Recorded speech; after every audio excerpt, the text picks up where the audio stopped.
Está no ar o Conexão Saúde. Aqui o bem-estar começa com informação. Hoje no Conexão Saúde vamos falar sobre um tema que muita gente sente no dia a dia, mas nem sempre relaciona com a saúde digestiva. Como a má digestão pode afetar o humor, o sono e até a imunidade. Aquela sensação de estufamento, desconforto abdominal, azia, intestino desregulado ou digestão pesada pode parecer algo simples, mas em muitos casos, esses sinais estão conectados ao funcionamento do organismo como um todo, incluindo a saúde mental, a disposição, a qualidade do sono e as defesas do corpo. Esse assunto ganha ainda mais importância nesse período por dois motivos especiais: o Dia Mundial da Saúde Digestiva e o Maio Roxo, que é a campanha de conscientização sobre as doenças inflamatórias intestinais. Para conversar com a gente sobre esse tema, recebemos aqui a doutora Didia Bisbaracuri, médica gastroenterologista, com atuação destacada em doenças inflamatórias intestinais e distúrbios da interação intestino-cérebro.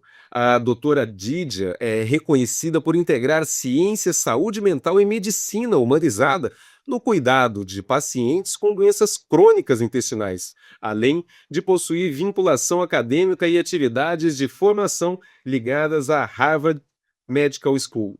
Hoje ela vai nos ajudar a entender por que cuidar da digestão também é cuidar do corpo, da mente e da qualidade de vida. Seja muito bem-vinda aqui ao Conexão Saúde. Obrigado, Fábio. Eu que agradeço pelo momento tão oportuno da gente estar conversando sobre as doenças inflamatórias intestinais e sobre a saúde mental ligada ao intestino. Você até falou na sua introdução você falou em má digestão, você falou de uma distensão abdominal. Então, essa desarmonia, ela pode fechar receptores, casinhas de substâncias que pode me dar dor abdominal, pode me dar diarreia, pode me dar distensão. E isso também pode afetar o quê? A melatonina, que é o hormônio do sono. Então, eu posso ter um sono não reparador. Não é a quantidade de sono que eu durmo, tá? Mas é eu dormir e acordar sem estar descansado, ou até mesmo ter insônia. Então, Dormir de verdade, né, doutora? Às vezes a gente dorme por um tempo um pouco mais prolongado, acorda, parece que não descansou nada, né? exatamente. Então, assim, hoje a gente tem um maior entendimento desse eixo. Então, se a gente olhar para trás, para anos atrás, a gente sabe muito mais sobre o eixo intestino-cérebro. Mas eu acredito que daqui uns 3, 4 anos, a gente vai olhar para trás e vai se dizer como a gente sabia pouco, tá? Então, A evolução da medicina. exatamente. Então, assim, ó, a microbiota hoje, me permita dizer, ela, dentro da saúde mental, então ela está interagindo na ansiedade, na depressão, no pré-Alzheimer. Então, isso é fantástico, você ter esse entendimento. Então, a gente não consegue, a nível ambulatorial, dosar, por exemplo, os tipos de bactéria, mas a gente consegue ver o supercrescimento dessa bactéria, tá? Existe sim exames de testes genético dessas bactérias, mas a gente já consegue fazer várias coisas que eu citei aqui mesmo em Campo Grande, olha que coisa legal, né? Bom, E é isso. doutora, bom, por isso que também a gente usa o termo enfesado, né? Geralmente aí as pessoas quando não conseguem ir da forma devida ao banheiro acabam ficando um pouco estressadas ou irritadas com alguma coisa, né? Então, dentro dessa abordagem eixo intestino-cérebro, nós podemos ter as doenças funcionais, que é o que você está falando. Então, eu posso ter, por exemplo, um ato defecatório em que eu não tenho um alívio. Então, hoje a gente sabe que o conceito de intestino preso, ele tem que compor o que a gente chama critérios de Roma, que é como eu vou ao banheiro, o formato das fezes, tá? Então, isso também tem a ver com o eixo. Tá? Então, ou eu também posso ter uma outra forma, que hoje eu estou normal, daqui a pouco eu tenho diarreia. Então, isso tem relação com o eixo, com as chamadas doenças funcionais. Então, existem esses critérios que vai dizer para a gente, para nós médicos, se eu estou frente a um intestino preso por si só ou a uma doença funcional que está ligada ao eixo intestino-cérebro. Olha, e a gente não dá muitas vezes a devida importância para isso, né, doutora? Você poderia explicar um pouquinho para a gente que como uma má digestão ou um intestino desregulado, ele pode ser uma causa, vamos dizer assim, silenciosa de uma crise de ansiedade ou um quadro depressivo? Então, assim, ó, na verdade, se a gente analisar o ser humano, ele é um todo, certo? Então, eu não vou ter, por exemplo, uma desorganização da microbiota sendo a única culpada por uma ansiedade ou por um pânico ou por uma depressão, tá? Mas essas coisas, elas andam juntas. Então, não sei se você já viu aquelas orquídeas que a gente coloca em árvore. Sim, Então, em casa tem algumas. exatamente. Então, assim, ó, a orquídea lá na árvore, ela vai enfeitar a árvore e a árvore vai nutrir ela. Então, o que eu estou querendo dizer? Que não existe assim, a microbiota vai estimular a ansiedade. Não é um caminho único, por isso nós falamos do eixo intestino-cérebro, mas a ansiedade, a depressão também alteram a microbiota, então não é uma causa única, Então, na verdade, é entende? um ciclo É ali um que vai se ciclo. movimentando, que um vai alimentando o outro. Exatamente, entendeu? Então, sempre que eu recebo o paciente no meu consultório, eu digo para ele assim, que eu não posso só saber se ele faz cocô bem ou mal, mas eu preciso olhar esse paciente como um todo, porque nós todos somos um todo. Então, eu digo para o paciente assim, imagina só, é como se eu recebesse o intestino e dissesse, oi, intestino, tudo bem? Você vai bem? Não, eu preciso ter uma história clínica bem feita, eu preciso saber a rotina desse paciente, ter um recordatório alimentar, lembrando que intestino funcionante não é só falar para ele: toma água, come fibra, vai fazer exercício. Isso nós estamos passando uma régua, né? Então, cada pessoa é uma pessoa. Então, assim, o que eu posso te afirmar que o mecanismo de ansiedade, de depressão, ele anda junto com a microbiota, mas não é a microbiota a causa única. Entende? Entendi. Então vai ter os fatores genéticos, vai ter a microbiota, é um combo que vem O junto. contexto todo. E é verdade, doutora, que a maior parte da serotonina, né, que é o Serotonina, sim. serotonina, perdão, que é o hormônio do bem-estar, ela é produzida no intestino e não na cabeça? Sim, mas o que que acontece? Mais ou menos, mas assim, o que que acontece com a serotonina no eixo intestino-cérebro? Então lembra, quando, a microbiota ascende lá no cérebro, ela vai estimular o cortisol. O cortisol, ele vai diminuir a serotonina, que é o hormônio do bem-estar, entendeu? Mas, por exemplo, olha que coisas legais. Técnicas de relaxamento melhoram o hormônio serotonina. Atividade física melhora a serotonina. Entende?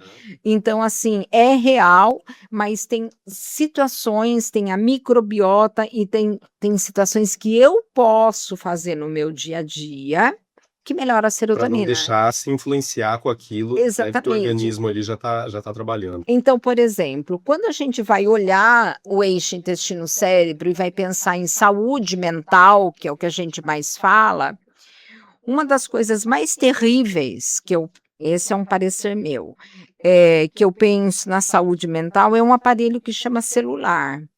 Então, assim, ó, quando a gente abre aquele celular e pega todo aquele combo, não sei quem matou quem, não sei quem, não sei o que lá, você está impregnando o seu cérebro de uma condição muito negativa, que vai estar relacionado com a sua saúde mental, Sim. que vai estar relacionado com os seus hormônios, E né? às vezes é a gente perguntar também por que que aquilo traz uma determinada satisfação, né, em estar consumindo alguns certos conteúdos aí, né? Exatamente. Então, assim, a outra questão é em relação à ansiedade. Então, imagina só, eu vou fazer uma prova para um concurso X e a vida inteira eu quis passar naquele concurso. É muito normal eu estar ansioso naquela prova. Então, a gente tem que pontuar muito bem o conceito da ansiedade, da depressão. Por exemplo, faleceu o meu pai, uma suposição. Eu estou triste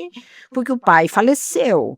Isso não significa que eu tenho depressão, né? Significa que você é triste, né? Você É, está por conta de algo que exatamente. aconteceu. Então, isso é muito importante, inclusive quando a gente vai fazer uma consulta dentro da minha especialidade, que é intestino e que é neurogastro, que é o que nós estamos falando do eixo, a gente olhar para esse perfil do paciente, entende? Sim. Porque senão a gente começa a rotular tudo e todos, então a gente tem que ter esse cuidado. Doutor, eu queria que você explicasse aqui, para a gente deixar algo bem, bem fácil de se compreender, o que que é a macrobiota? Então é o seguinte, nós temos a macrobiota com a microbiota, então a macro, ela é esse conjunto que eu tenho das bactérias do intestino, tá? E que para nós hoje tudo é importante, a macro, o meio, né, que elas vivem. E ali está repousado a microbiota, que são o conjunto de cada tipo de bactéria, entendeu? Interessante. Bom, eu perguntei aqui, porque a gente está falando bastante, usando os termos de macro e microbiota, Aham. para ficar aqui mais claro também para os nossos ouvintes. E, doutor, às vezes a gente sente um frio na barriga, né? Ou por estar estressado, ou por uma Aham. determinada situação, ou até mesmo uma dor de barriga imediata, dependendo da nossa condição ali daquele momento. O que significa isso? Por que que acontece isso? Então, olha só, por exemplo, como eu dei o exemplo do concurso, vamos pegar o exemplo do concurso, né? Então, eu tô lá super ansiosa, vou passar ou não vou passar. Então, aquela tensão minha, o que que faz? Libera substâncias que aumentam o movimento do intestino. E aí eu tenho que ir lá na dor de barriga, entende? Então, aquele meu emocional muda a microbiota, mas ele também libera ao cérebro substâncias que aumentam o movimento intestinal, Ah, entendeu? entendi, Tá? entendi. Bom, então, em situações específicas aí, pessoal, controlem a ansiedade para não ter um problema de dor de barriga aí, dependendo Sim. onde estiverem. Aham. E como que a microbiota, né, que no caso as Aham. bactérias aí do nosso intestino, ela consegue influenciar a qualidade do sono e a nossa capacidade de foco no trabalho? Então, como eu tinha te falado, Você tinha abordado isso um pouco no exatamente, começo, isso. mas Então, assim, ó, é esse desarranjo que eu quero dizer, essa desorganização entre o bem e o mal das bactérias do meu intestino, ela vai estimular hormônios que vai alterar os hormônios do bem-estar. Um deles é a serotonina, uhum. tá? Então, assim, ó, uma serotonina baixa, por exemplo, ela aumenta a minha ansiedade. Eu vou ter um bom estado de ansiedade, tá? Não sei se eu te respondi isso. A gente tinha abordado algo em relação a isso Ao no início? sono, O sono. exato. E aí, essa microbiota alterada, ela vai bloquear a melatonina, que é o hormônio do sono, tá? Mas nós temos que lembrar que este sono, ele não está só ligado à microbiota. Então, vamos imaginar que eu vou dormir, aí eu vou ter um estímulo de tela, por exemplo, com menos de 2 horas antes de eu deitar. Então, meu cérebro está hiperestimulado por telas. Então, não é só a microbiota que vai alterar o sono. Entende o que eu quero te Sim, dizer? Então, os estímulos externos que a gente recebe no dia a dia influenciam no meu é o que sono. nós tínhamos comentado ali nos vídeos. Exatamente. Isso, em relação ao foco no trabalho, ele é o mesmo processo? Ele funciona da mesma forma? Então, o foco no trabalho e eu não sou especialista nisso, né, então eu estou só andando no microbioma, né, mas assim, ó, o foco no trabalho, naquilo que eu estou fazendo, ele pode estar alterado por doenças psíquicas, psiquiátricas, que nada melhor do que o doutor Alfredo Simonetti para falar disso, ou esse foco, ele pode estar relacionado com a minha ansiedade, com a minha capacidade de demanda. Então, hoje, nesse mundo de tanta informação, eu penso que eu posso estar errada, porque é uma coisa mais da parte da psiquiatria, o que eu estou falando, mas eu acho que a demanda é tão grande, você tem que responder um WhatsApp, lá do fulano X, aí do outro da médica que se perdeu, não acha lugar para chegar para entrevista, entende? Então é tanta demanda que você tem que o cérebro ele não consegue mais ter foco. Sim. Entende? A microbiota, ela faz parte dessa falta de foco? Não necessariamente, ela está ligada ao eixo na parte da ansiedade, mas ela não vai tirar o seu foco, entende o que eu quero dizer? Entendi. Exatamente. Na verdade, tudo acaba sendo realmente um contexto, né, doutora? Sim, exatamente.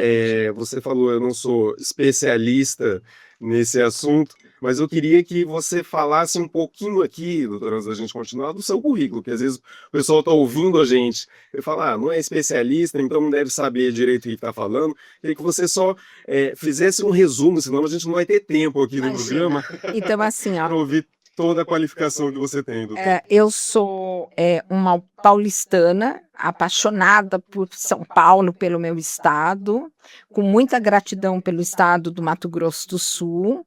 Eu fiz a minha formação lá em São Paulo, na Universidade de São Paulo, e depois eu fiz 2 anos de clínica médica na Santa Casa, mais 4 anos de gastroenterologia na Universidade Federal de São Paulo. 3 anos de mestrado na USP, 4 anos de doutorado na Unifesp em parceria com a Harvard Medical School.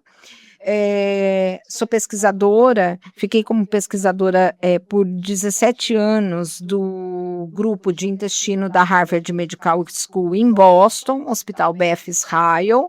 Fizemos vários cursos aqui no nosso serviço, inclusive trazendo a Harvard para Campo Grande, os professores.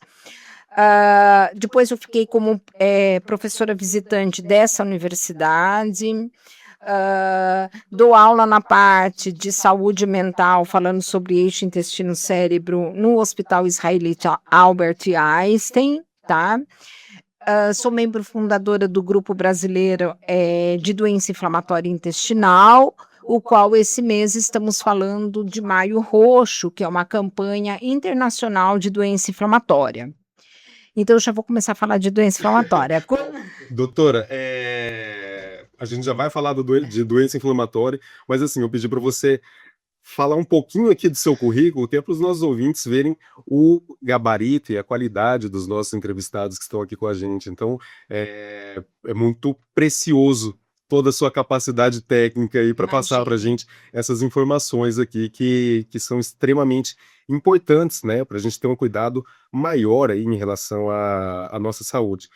E aqui, prosseguindo a ideia aqui do nosso material, do nosso conteúdo, você ia comentar em relação à questão do Maio Roxo. do Maio Roxo. Então, assim, o Maio Roxo, assim como tem a campanha do câncer de mama, do câncer de colo, então o Maio Roxo, ele está relacionado com as doenças inflamatórias intestinais. Quando a gente fala em doença inflamatória intestinal, nós estamos falando de retocolite ulcerativa e de doença de Crohn, tá? São doenças específicas. No passado, se achava que elas eram a mesma coisa, se achava que essas doenças você operava ela e resolvia o problema, tá. Se achava também, que elas vinham totalmente do emocional, só que isso é um conceito muito do passado. Então, o que a gente sabe é que as doenças inflamatórias intestinais, você tem uma alteração genética, tá, de pares genéticos associados à doença de Crohn, pares genéticos associado à retocolite ulcerativa, e que junto com isso, aquele intestino, em que responde ao meio ambiente, que responde à microbiota de uma forma normal, então o sistema imunológico do meu intestino, ele olha para a bactéria, ele diz: "Oi, tudo bem? Como você está?". A bactéria olha para ele e diz: "Estou ok". No caso da doença inflamatória, o sistema imunológico, ele vê aquele morador de lá como um inimigo, então ele vai lá e ataca.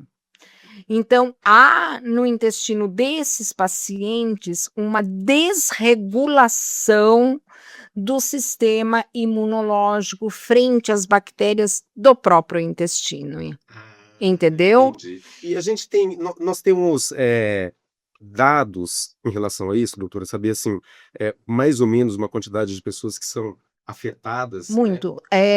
No Brasil existe, poucos estudos. Vamos falar da nossa região. No ano de 2017, nós publicamos numa revista americana chamada, assim, Inflammatory Bowel Disease, a casuística da cidade de Campo Grande, precisamente do nosso serviço. Uma casuística naquela época de 364 pacientes portadores de doença inflamatória. Então, a doença inflamatória, ela é rara? Não, ela não é. Mas nós também temos que ter cuidado com o superdiagnóstico, porque nem tudo que é ileite é Crohn. Por exemplo, quantas pessoas você já tomou anti-inflamatório? Já tomei várias vezes. Então, vamos imaginar que, você chegou no meu consultório com diarreia, eu fiz uma colonoscopia para você e mostrou uma ileite. Se eu não te perguntar se você tomou anti-inflamatório, eu posso dizer que é um Crohn e não é. Por Então o quê? anti-inflamatório, ele Ele pode pode apresentar. simular a doença inflamatória, tanto que, na minha tese de mestrado e doutorado, eu dava para os ratinhos de laboratório anti-inflamatório para simular a doença inflamatória. Isso não é eu, isso é o mundo inteiro que Aham. faz. Então a gente tem que ter muito cuidado dos hiperdiagnósticos. Quando a gente fala de doença inflamatória, de retocolite Crohn, a gente não fala só de intestino. Por quê? Porque são doenças, autoimunes, entre aspas, que ela pode afetar o olho, ela pode afetar o osso. Eu tenho pacientes do meu consultório, que eu publiquei fora do Brasil, que eu fiz o diagnóstico de Crohn no rosto. Estava sendo tratado por uma acne maligna que não melhorava e não era acne. Quando nós fizemos a biópsia, era doença de Crohn. Olha que Entendeu? Então aquela afta que não some, aquela doença óssea. Então nós estamos falando de uma coisa, de uma situação que é multidisciplinar, entende? Então é muito pequeno a gente dizer que doença inflamatória é só fazer uma colonoscopia que resolve o assunto. quer dizer, é muito maior do que É aquilo muito que a gente maior, acredita, né? tá? Doutora, nós vamos entrar aqui num breve intervalo e depois nós vamos voltar com o quadro Sinal de Alerta, onde a gente vai falar um pouquinho do Maio Roxo, mas aí eu vou fazer algumas perguntas onde as pessoas elas realmente precisam refletir em relação àquilo para ter um cuidado maior para a saúde. Perfeito. Então, eu agradeço a você, ouvinte, que está aqui com a gente até agora e aguarde que depois do intervalo nós voltaremos com o Sinal de Alerta aqui no Conexão Saúde.